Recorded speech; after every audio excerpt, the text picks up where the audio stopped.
तो आजम खान को आज सुप्रीम कोर्ट से बड़ी राहत मिली है और इसके साथ ही आजम खान को सुप्रीम कोर्ट ने जमानत दे दी है और अंतरिम जमानत दी है। सुप्रीम कोर्ट ने पूरे 89 मामलों पर आजम खान को जमानत दी गई है अंतरिम। और इसके साथ ही आपको ये भी बता दें कि आजम खान को सुप्रीम कोर्ट से अंतरिम जमानत दी गई है। 89 मामलों को लेकर के उन्हें अंतरिम जमानत दी गई है। सपा नेता हैं आजम खान और वो सीतापुर जेल में बंद थे और इसके साथ ही 89 मामलों पर उन्हें जमानत मिली है आजम खान को। तो उत्तर प्रदेश के रामपुर के कोतवाली थाने से जुड़े एक मामले में उन्हें ये राहत मिली है। और आपको ये भी बता दें कि अदालत इस मामले में पहले ही सुनवाई पूरी कर चुकी थी और जमानत याचिका पर फैसला सुरक्षित कर लिया था। तो आज सुप्रीम कोर्ट ने ये सुनवाई की है और फैसला दिया है, अंतरिम जमानत दे दी है। आजम खान को राहत भी मिली है, ये बड़ी राहत है आजम खान के लिए। और इस मामले पर सुप्रीम कोर्ट के justice L Nageshwar Rao, justice BR Gavai और जस्टिस S गोपन्ना की पीठ ने फैसला सुनाया है। तो बड़ी खबर बता रहे हैं आपको, आजम खान को अंतरिम जमानत दे दी गई है सुप्रीम कोर्ट की ओर से। और इससे पहले हाई कोर्ट ने भी उन्हें राहत दी थी। अफवान हमारे साथ जुड़े हुए हैं। अफवान, जिस तरह से आज सुप्रीम राहत मिली है आजम खान को और ये बड़ी राहत है क्योंकि कई दिनों से वो बंद थे सीतापुर जेल में और आज सुप्रीम फैसला आ गया जिसका बेहद ही इंतजार किया जा रहा था। बड़े दिनों से इंतजार किया जा रहा था कि क्या फैसला आ जाएगा सुप्रीम कोर्ट की ओर से। तो आज ये फैसला भी आ गया है और उन्हें अंतरिम जमानत भी दे दी गई है। जी बिल्कुल, निश्चित तौर पे जिस तरीके से मोहम्मद आजम खान पर जो है कई सारे मामले दर्ज थे, उसमें जो है 87 मुकदमों में जो है आजम खान को बेल पहले ही मिल चुकी थी। और जो सुप्रीम कोर्ट में जो है हालांकि ये मामला विचाराधीन था, उसमें भी जो है मामले को सुरक्षित रख लिया गया था। ये 89 मुकदमे में जो है आज आजम खान को सुप्रीम कोर्ट से राहत मिली है, उनको अंतरिम जमानत मिल गई है। आपको बता दें आजम खान पर लगातार मुकदमे जो है यूपी सरकार द्वारा जो है लगाए गए हैं। रामपुर के अंदर जमीनों को जो है कब्जाने को लेकर मुकदमे हैं, भैंस चोरी को लेकर मुकदमे हैं, ना जाने ऐसे मुकदमे लगाए गए हैं जिन पर आजम खान को आज 2.5 साल का वक्त बीत गया सीतापुर जेल के अंदर। तो सवाल जो है विपक्ष भी इस बात पर उठा रहा था किस तरीके से आजम खान के जो मुकदमे हैं में इतनी जो है लापरवाही बरती जा रही है। और योगी सरकार जो है लगातार योगी सरकार पर जो है निशाने साधे जा रहे थे कि आजम खान को आखिर जेल में रखा क्यों गई है। वहीं अखिलेश यादव पर भी सवाल उठे थे क्योंकि आरोप ये लगा था कि अखिलेश यादव क्यों नहीं निकाल रहे हैं आजम खान को मुकदमे जो IPC है मुकदमों पर। आजम खान को इतनी सजा नहीं मिलनी चाहिए क्योंकि इतना सजा तो उन्होंने पहले ही काट दिया है। हालांकि सुप्रीम कोर्ट में जो दलील दी गई थी, जिस तरीके से दलीलें दी गई है, सुप्रीम कोर्ट भी आजम खान के पक्ष में उतर आया और आज जो है उनको अंतरिम जमानत दे दिए है। तो लगातार आजम खान पे जो ये लास्ट वाला जो मुकदमा है जिसमें 88 मुकदमे में उनको जमानत मिली है, इस पर जो है एक ही स्कूल की मान्यता पर 3 स्कूल की मान्यता पर जो है एक ही जो है रिपोर्ट पर जो है मान्यता ले ली थी, ऐसा आरोप लगा था। हालांकि वो अभी बीते ही दिनों ही यूपी सरकार ने भी जमानत पर रोक लगाई थी, विरोध भी जताया था यूपी सरकार ने। और जिसको लेकर के जो आजम खान के वकील हैं कपिल सिब्बल, उन्होंने कहा कि ये सिर्फ राजनीतिक एजेंडा बना रहे हैं। उन्होंने भी यूपी सरकार पर निशाना साधते हुए उन्होंने विरोध किया था और आरोप भी लगाया था यूपी सरकार पर। बिल्कुल, निश्चित तौर पे कपिल सिब्बल की दलीलें थी कोर्ट के अंदर क्योंकि मामला जब सुरक्षित रख लिया गया था तो कपिल सिब्बल ने यह आरोप लगाया था, उनकी दलीलें थी सुप्रीम कोर्ट में कि आजम खान पे जो मुकदमे लगे हैं वो इस तरीके के मुकदमे नहीं है जिनको उसमें जेल में रखा जाए। मगर यूपी सरकार की तरफ से जो वकील थे उनकी ये दलील थी कि आजम खान जो है अपराधी है और जमीनें कब्जाने के आरोप है, वो आदतन अपराधी है, इसलिए आजम खान को बेल नहीं मिलनी चाहिए। मगर कोर्ट ने जो है कपिल सिब्बल की बात को सुना, उनके सबूतों को देखा, जो सबूत आजम खान के पक्ष में जा रहे थे, तो उसके बाद जो है आज उनको अंतरिम जमानत मिली है। तो सवाल ये उठता है कि आजम खान पे 87 मुकदमों में पहले ही बेल मिल चुकी थी, मगर 88वां जो मुकदमा साजिशन बताया जा रहा है ये लगाया गया था। 2020 में मुकदमा दर्ज हुआ था, उसमें अज्ञात नाम डाला गया था। बाद में जब आजम खान को 87वें मुकदमे में बेल मिल गई, उसके बाद जब चार्जशीट पुलिस ने यहाँ पर दाखिल करी और NPW का जो है वारंट जारी करा, तो उसमें ये बताया गया कि आजम खान को अज्ञात में उनका नाम खोला गया है रामपुर पुलिस की जांच के बाद, और उन पर जो है 88वां मुकदमा थोप दिया गया। तो इसी को लेकर कपिल सिब्बल ने जो है बहस करी सुप्रीम कोर्ट में, और आज उनको अंतरिम जमानत मिल गई है। बिल्कुल अफान, जिस तरह से एक इंतजार था, वो इंतजार की जो घड़ियां थी वो खत्म हो गई हैं और सुप्रीम फैसला आ गया है और आजम खान को बड़ी राहत मिली है। हमारे साथ अफसा खान भी दिल्ली से जुड़ी हुई हैं। अफसा, जिस तरह से सुप्रीम कोर्ट ने बड़ा फैसला सुनाया है आजम खान के पक्ष पर, तो क्या लगता है कि अब कितने दिन सीतापुर जेल में रहना पड़ेगा? क्या अब उन्हें जेल से बाहर निकालने की कोशिश की जाएगी या कितना और समय लगेगा जेल से बाहर आने के लिए? देखिए, बिल्कुल ये सच है कि सपा पार्टी के, समाजवादी पार्टी के नेता आजम खान को जो है आज बेल मिल गई है। इतने लंबे समय से जो बेल को लेकर ये परेशान थे और बेल नहीं मिल पा रही थी, जिसके लिए विरोध लगातार जारी था। यहाँ जो है यूपी सरकार की तरफ से, उत्तर प्रदेश की तरफ से भी लगातार जो है दबाव था कि आजम खान को किसी भी प्रकार से बेल ना मिल पाए, किसी तरह से जमानत जो है वो मंजूर ना की जाए। लेकिन सुप्रीम कोर्ट की तरफ से जमानत मिल जाती है। 88 मामलों में जो है इनको जमानत मिलती है, लेकिन 79वें मामले के अंदर जब जमानत नहीं मिल पाती है तो अनुच्छेद 142 के संविधान के अनुसार जो है सुप्रीम कोर्ट आजम खान को अपने 142 अनुच्छेद के अनुसार जो है बेल देने के लिए पूरी तरह से तैयार हो जाते हैं और माननीय सुप्रीम कोर्ट से आजम खान को आज बेल मिल जाती है और इनको सीतापुर जेल में जो ये इस समय बंद है और बिल्कुल ये बेल इनको मिल गई है और अब जो है ये रिहाई इनकी हो जाएगी। जी बिल्कुल, ये एक बड़ी खबर भी हो जाती क्योंकि बड़ा इंतजार था, सभी की निगाहें टिकी हुई थी कि कब आजम खान की जमानत मिलेगी और कब वो रिहा होंगे। तो ये घड़ी अब आ गई है और आजम खान अब जेल से भी रिहा हो सकते हैं। क्या कितना और समय लग सकता है? हमारे साथ रामपुर से अफान भी जुड़े हुए हैं। रामपुर अफान, मैं ये जानना चाहूंगी कि और कितना समय लगना है, कितना और समय आजम खान को जेल में रहना पड़ेगा रिहाई के लिए?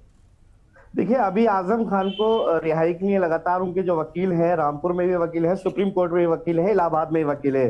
तो जो आगे की कोर्ट की प्रोसीजिंग है, वो आगे प्रक्रिया है, उस प्रक्रिया में जो है अब जो आजम खान का परवाना है वो जेल जाएगा। वहां जेल जाने के बाद एक्सेप्ट होगा, उसके बाद आजम खान को रिहाई अब मिल जाएगी, क्योंकि जो रुकावटें थी वो सारी खत्म हो चुकी है। सुप्रीम कोर्ट ने ग्रीन सिग्नल दे दिया है, तो अब आजम खान जल्द बाहर होंगे और उनकी जो कार्रवाई है जेल से बाहर आने की, यानी परवाने की, वो प्रक्रिया अब शुरू हो जाएगी। बिल्कुल बिल्कुल अफान की अब ये प्रक्रिया शुरू भी हो जानी चाहिए, क्योंकि इतना इंतजार था और लंबे इंतजार के बाद आज आजम खान बाहर आ रहे हैं।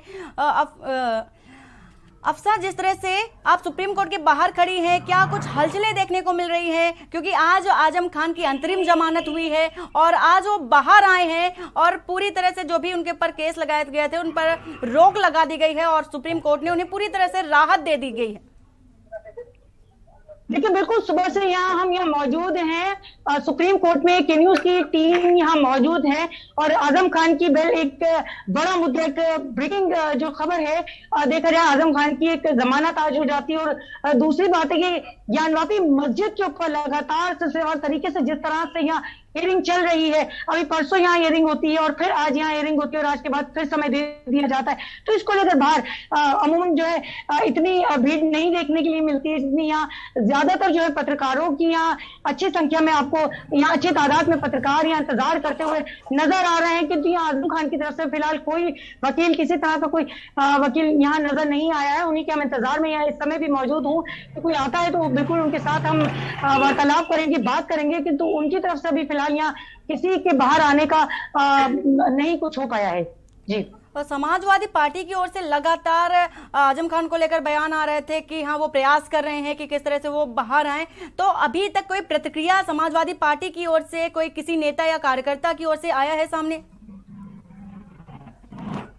अफसा, देखिए, चूंकि मैं आपको बता चुकी हूँ कि इस समय मैं सुप्रीम कोर्ट में मैं इस समय मौजूद हूँ, तो मेरा जो लगातार इन दोनों जो है स्थितियों के ऊपर मैंने लगातार यहाँ नजर बनाई है। एक तो ये ज्ञानवापी मस्जिद का मामला हो गया, दूसरा आजम खान की जमानत। मैं यहाँ पर आपको रोकना चाहूंगी। हमारे साथ समाजवादी पार्टी के पूर्व नेता, पूर्व मंत्री हमारे साथ जुड़े हुए हैं, रविदास मल्होत्रा हमारे साथ जुड़े हुए हैं। रविदास जी, आज तो खुशी का माहौल भी होगा क्योंकि लंबा इंतजार था और वो लंबा इंतजार अब खत्म हो गया है और सुप्रीम कोर्ट की ओर से राहत दे दी गई है आजम खान को। ये सुप्रीम कोर्ट के जो ये फैसला है इसका हम लोग बहुत बहुत स्वागत करते हैं। 28 महीने के बाद हम लोगों को ये इंसाफ मिला है सुप्रीम कोर्ट से, और 28 महीने से आजम खान साहब जो 10 बार के विधायक हैं, 2 बार के सांसद हैं, 5 बार मंत्री रहे हैं, उनको जेल के अंदर प्रदेश की सरकार यातनाएं देने का काम कर रही है और लगातार उन पर जुल्म, अत्याचार और अन्याय करने की सारी सीमाएं तोड़ दी गई। भाजपा की सरकार ये चाहती थी कि आजम खान साहब की जेल में मौत हो जाए, लेकिन आज सुप्रीम कोर्ट ने जो निर्णय किया है इसका हम लोग बहुत स्वागत करते हैं। और ये निर्णय बड़ी देर से दिया गया हो, लेकिन ये निर्णय उचित है और आजम खान साहब बहुत शीघ्र जेल से रिहा होकर के विधानसभा के अंदर आएंगे और हमें विश्वास है कि भारतीय जनता पार्टी की सरकार के खिलाफ एक मजबूती के साथ संघर्ष करने का काम करेंगे। 28 महीने में भारतीय जनता पार्टी ने जो उन पर जुल्म किया है वो आपको मालूम होगा कि आजम खान साहब सीतापुर जेल में फांसी की कोठरी के संबंध है, जो 6x8 की कोठरी है, उसी कोठरी में वो नहाते हैं, वही सोते हैं, वही खाते हैं, वही पूजा करते हैं। तो इस तरीके से भारतीय जनता पार्टी की सरकार ने लगातार उन पर जुल्म और अन्याय करने का काम किया था। आज वो जुल्म और अन्याय का अंत हो गया, इंसाफ जरूर मिलता है, चाहे जालिम कितना भी जुल्म क्यों ना कर ले, एक दिन जरूर जालिम की हार होती है। रविदास जी, ये एक सवाल था कि क्योंकि उन पर आजम खान पर घोटाले का आरोप था, भर्ती घोटाले का आरोप था और ये कई दिनों से बंद थे, उन पर बकायदा आरोप था और सिद्ध भी हुआ था, लेकिन उनको सजा मिली, अब उनको जमानत की बारी थी। तो यूपी सरकार ने विरोध भी किया था, ऐसा नहीं है, लेकिन उन पर पहले से ही कई मामलों को लेकर के आरोप भी था और घोटाले, जो भर्ती घोटाले थे, शिक्षक भर्ती घोटाले थे और कई सारी ऐसी भर्तियां घोटाले थे, जमीन विवाद था, अवैध जमीन को लेकर के भी था, भूमाफियाओं को लेकर भी था, कई मसले थे जो उन पर आरोप लगे थे। मेरी बहन, उनकी कोई सजा उनको नहीं हुई है और उनके ऊपर भारतीय जनता पार्टी की सरकार ने राजनीतिक विद्वेष और बदले की भावना से फर्जी मुकदमे लगाने का काम किया था।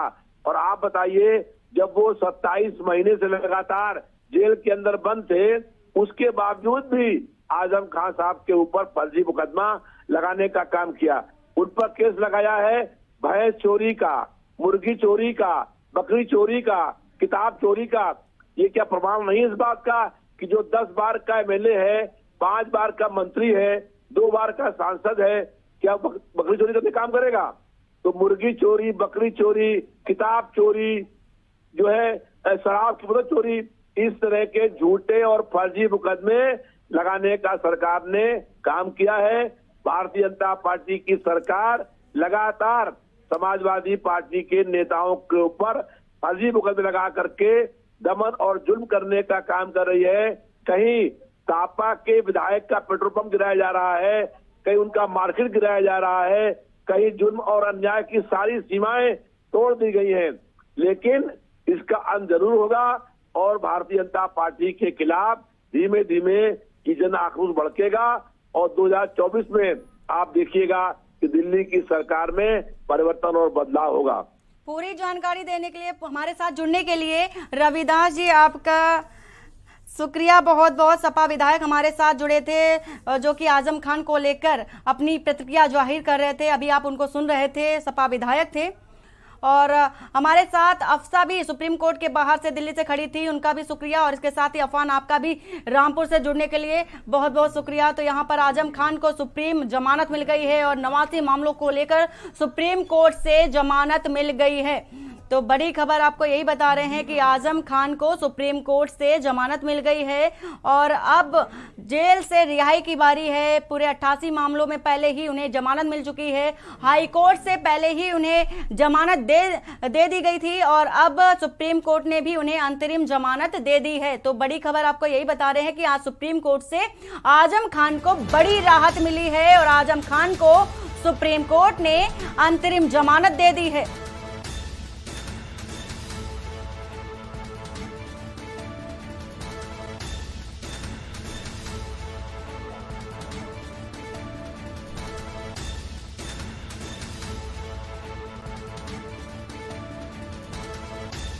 तो आजम खान को सुप्रीम कोर्ट से जमानत दे दी गई है।